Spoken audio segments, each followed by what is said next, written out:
Je vous propose de commencer dans ce tutoriel numéro 1 par la modélisation de la partie mâle de cet adaptateur. Donc vous voyez cette partie mâle ici.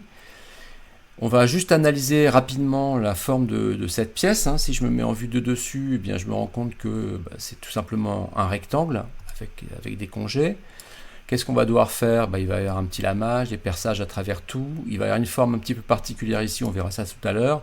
Et puis, bien sûr, la partie connectique avec beaucoup de petites broches. Très bien. On va tout de suite ouvrir une page vierge. Donc, je vais faire nouveau document, une pièce, je valide ça. Et on va tout de suite ouvrir une esquisse dans le plan de dessus. Je vous ferai remarquer au niveau de l'interface, de mon interface, qu'il y a des outils que j'ai rajoutés dans la visée haute. J'ai fait un petit tutoriel là-dessus, je mettrai un lien dans la description. Et puis il y a également l'utilisation, moi j'utilise beaucoup cette roue d'outils auquel j'ai rajouté des outils parce qu'au départ il n'y en a que 4. J'ai également fait un tutoriel et je mettrai le lien dans la description. Donc je vais chercher l'outil rectangle par son centre et je trace donc un rectangle, pouf, qui fait 34.2. Alors sauf que il faut faire attention, je vais d'ailleurs arrêter ça tout de suite parce que l'unité c'est le mètre et moi je ne veux pas travailler en mètres mais je veux travailler en millimètres puisque la pièce est quand même relativement petite. Donc je retourne dans mon esquisse et je vais donc taper la bonne valeur en millimètres, donc 34.2, je valide et puis j'ai en hauteur une valeur un peu plus importante, 42.80. Je fais tout de suite un bossage borgne qui va aller vers le haut de 14.6 et je valide tout de suite ceci. Voilà. On va aller plaquer des congés. Donc je vais faire un congé de 6 sur ces 4 arêtes. Ici. Toc. Toc, je valide. Et puis je vais en profiter pour tracer des axes de symétrie. Je vais ouvrir une esquisse là-dedans, me mettre en vue normale et je vais aller chercher ligne de construction. Et puis je vais aller chercher le point milieu qui est ici, vous voyez, et je vais tracer une ligne comme ceci et une ligne verticale comme ceci. Ça me sera utile, je pense. Je vais valider ça. Très bien. Donc, une fois que c'est fait, eh bien, je vais rajouter un petit congé de 0.2 sur les arêtes qui bordent cette face. C'est la raison pour laquelle je clique sur la face directement. Je vais valider. Ça, c'est quelque chose que j'explique beaucoup dans mes tutoriels. Il faut savoir que vous manipulez des outils mathématiques et quand vous avez une arête vive, elle est vraiment vive, elle n'a absolument aucune épaisseur. Et le problème, c'est que quand vous faites des rendus photoréalistes, ça n'accroche pas la lumière. Donc je vous conseille de faire des petits congés sur des arêtes qui vous paraissent comme un petit peu importantes et sur lesquelles vous souhaitez que la lumière soit accrochée. Donc je vais aller sur cette face, ici. Je vais ouvrir une esquisse, me mettre en vue normale et je vais à nouveau chercher l'outil rectangle. Je vais me placer au centre, je vais tracer un rectangle ici, hop. Et ce rectangle, eh bien, il va faire 37,4 par 11. Voilà. Et une fois que c'est fait, eh bien, je fais un enlèvement de matière sur 2 mm d'épaisseur. Voilà, je valide. Et je vais tout de suite ajouter des congés de 3,8. Donc 3,8. Je vérifie toujours dans la zone d'édition que le chiffre est bien rentré. Et puis je désigne donc les arêtes qui sont ici. Donc tout ça, ça va très vite. Voilà. Je valide. Très bien. Maintenant, ce que je vais faire, c'est que je vais faire la petite plaque métallique. D'accord, qui est devant.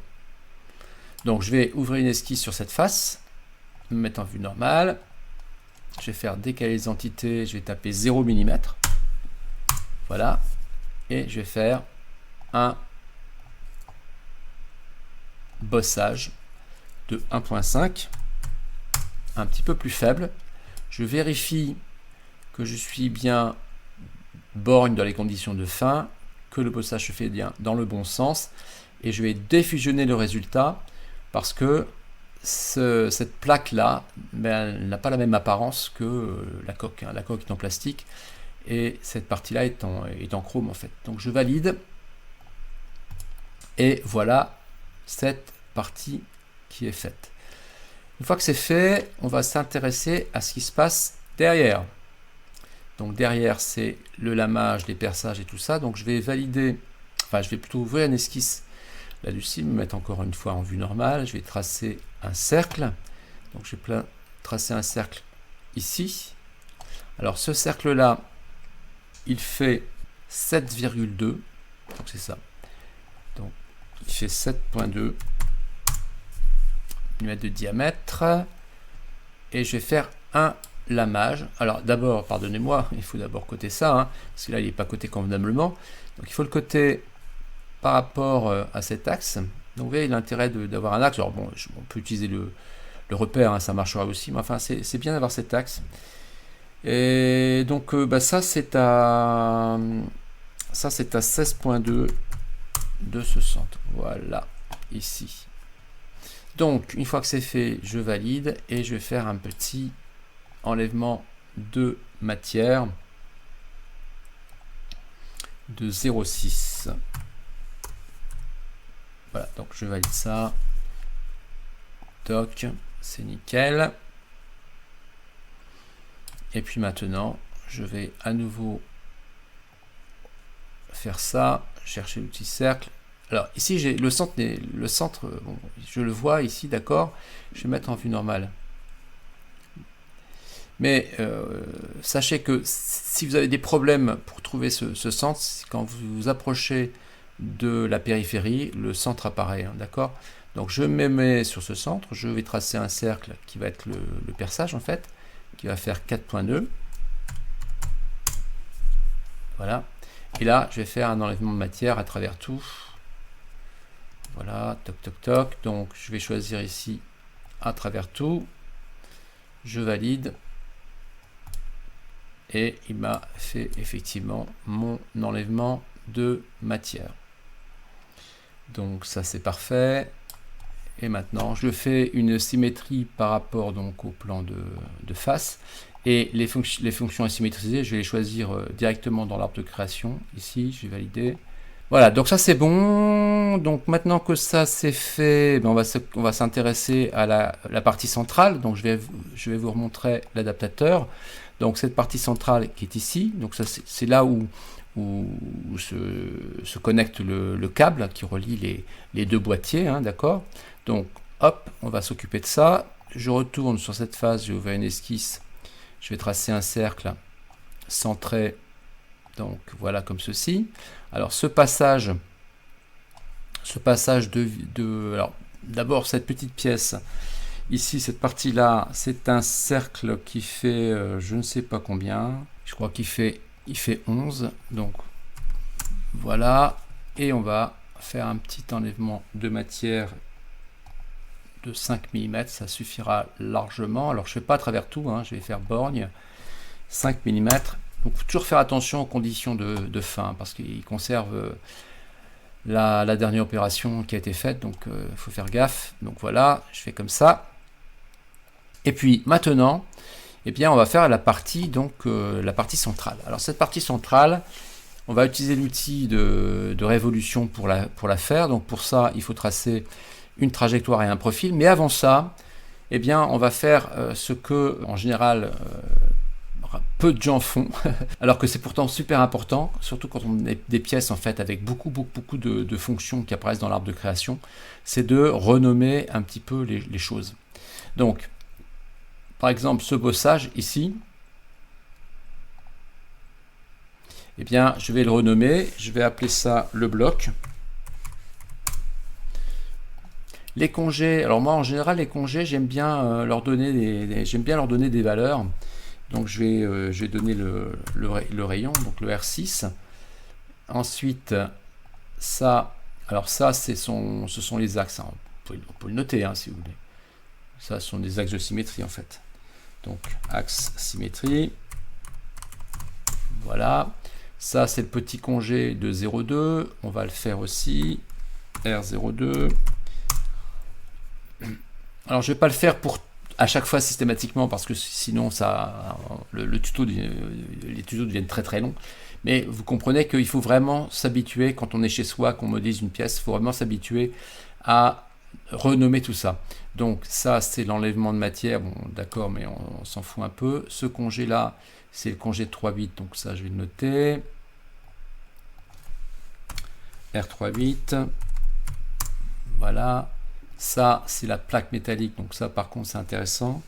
Plaque métal. D'accord. Les enlèvements, bon, c'est des perçages. Hein. Bon, voilà, symétrie. Et puis ça, c'est la partie centrale. Donc, on va dire lamage central. Câble. Voilà. Donc, il faut vraiment prendre l'habitude, même si, voilà, même si on passe du temps à faire ça, c'est quand même intéressant de le faire. Ok, alors, ce dont je vais avoir besoin, c'est quand même de tracer un plan de symétrie. C'est toujours utile d'avoir un plan de symétrie, et puis ça me permettra de vous montrer un peu la coupe, les choses comme ça. Donc pour ça, je vais aller dans l'outil ici, géométrie de référence. Alors là, j'ai choisi plan. Mais vous pouvez bien sûr accéder à ça avec la fonction géométrie de référence, puis choisir plan, mais on peut choisir d'autres choses. Moi, je l'ai mis dans ma visée haute, hein, c'est plus rapide, moi, je trouve. Je vais chercher le plan de dessus et je vais décaler de 7.3 parce que 7.3 c'est la moitié de 14.6. Donc là, il me décale dans le bon sens. Donc je vais valider ce plan et je vais l'appeler plan de symétrie. Voilà, c'est très bien. Bon, alors on va s'occuper de la trajectoire. Donc je vais ouvrir une esquisse là-dessus. Je vais désigner ce cercle. Je vais décaler les entités de 0,1. On va faire un zoom parce qu'il faut vérifier qu'on est dans le bon sens. Alors on n'est pas dans le bon sens, hein, donc je vais inverser la direction et je vais valider. Ça va être ma trajectoire. Donc je peux l'appeler, je vais la valider d'ailleurs tout de suite. Et je vais appeler ça donc trajectoire du balayage. Une fois que c'est fait, eh bien on va faire une coupe. Alors c'est pas du tout obligatoire, hein, mais moi j'aime bien travailler comme ça. Bon. Je vais sélectionner le plan ici de symétrie, puis je vais faire une coupe. Donc la coupe se fait automatiquement par rapport au plan que vous avez sélectionné. Je valide. Alors vérifiez bien sûr que vous êtes à 0, hein. Je valide ça. Et puis je vais donc ouvrir une esquisse dans ce plan et puis me mettre en vue normale. Et là, je vais dessiner le fameux petit profil un peu bizarre de cette pièce. Je vais donc choisir un outil qui va être cet outil-là. Je vais commencer quelque part par ici. Je vais descendre pour m'aligner sur le repère. Je vais partir là. Enfin bref, vous avez compris. Je ne vais pas tout à fait en haut et je ne vais pas tout à fait à droite. Voilà, je m'arrête comme ça. À partir de là, ce que je vais faire, c'est que je vais créer un point de rencontre pour que le balayage se fasse de façon correcte. Donc, sectionner ce point et avec ma touche contrôle, sectionner la trajectoire. J'ai un petit menu contextuel qui apparaît et je choisis point de rencontre. Voilà. Donc, automatiquement, vous voyez, ça se met au bon endroit. Je retourne en vue. Alors, je désectionne ça. Je me mets à nouveau en vue normale et je vais faire une petite cotation. Donc ici j'ai une cotation qui est de, je crois, 3.2. Voilà. Ici j'ai une valeur de 2. Ici j'ai une valeur de 2,5. Et puis c'est pas mal. Je vais ensuite chercher l'outil spline. Je clique ici, je fais un clic ici, j'appuie sur la touche Escape et je clique sur ma spline pour faire apparaître les tangentes. Alors les tangentes, on les voit à peine, elles sont, vous voyez, elles sont grises. Je vais prendre, donc je vais sélectionner cette tangente-là, je vais demander à ce qu'elle soit verticale. Je vais sélectionner celle-ci, je vais demander à ce qu'elle soit verticale et je vais faire une cotation des tangentes. Alors comment on cote les tangentes? Tout simplement en cliquant sur un des points remarquables de cette tangente. Hein. Ça peut être ce point-là. Voilà, par exemple. Hein. Et je vais taper une valeur de 5 pour celle-ci et puis une valeur de, je crois, 3 pour celle-ci. Et je valide tout ça. Donc vous voyez, j'ai ma trajectoire et mon profil. J'en profite pour appeler ça justement dans mon arbre de création. Eh bien, j'appelle ça profil. Et je vais faire une révolution. Donc pour ça, bien naturellement, je vais sélectionner. C'est un balayage.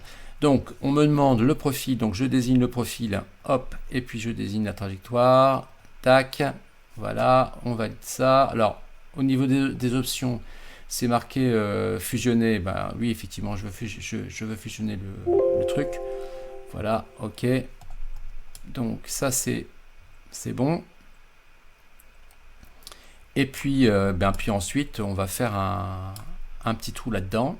Donc je vais sélectionner cette face, je vais chercher l'outil cercle, je vais me placer au centre. Alors on va se mettre en vue normale parce qu'il s'agit de ne pas se planter. Le centre il est là. D'ailleurs j'ai l'impression que mon plan il n'est pas tout à fait au centre, il y a un truc bizarre. Donc tac, ça fait de 5. Ouais, mon plan là, oui il y a un problème. Donc il faut que je vois ça. Et je vais faire donc un petit enlèvement de matière, hein. C'est juste histoire de dire, donc 5 mm c'est bien, je valide ça. Et puis je vais tout de suite aller voir pourquoi j'ai ce petit décalage, je vous reprends tout de suite. Alors voyez-vous, il faut toujours être vigilant parce que il arrive qu'il y ait des petites erreurs comme ça qui sont commises. En général c'est vous qui le commettez, hein, c'est pas le logiciel. Et je pensais que c'était le plan qui n'avait pas été décalé au bon endroit. En réalité, c'est pas ça. Le problème, c'était pas ça. C'était mes axes.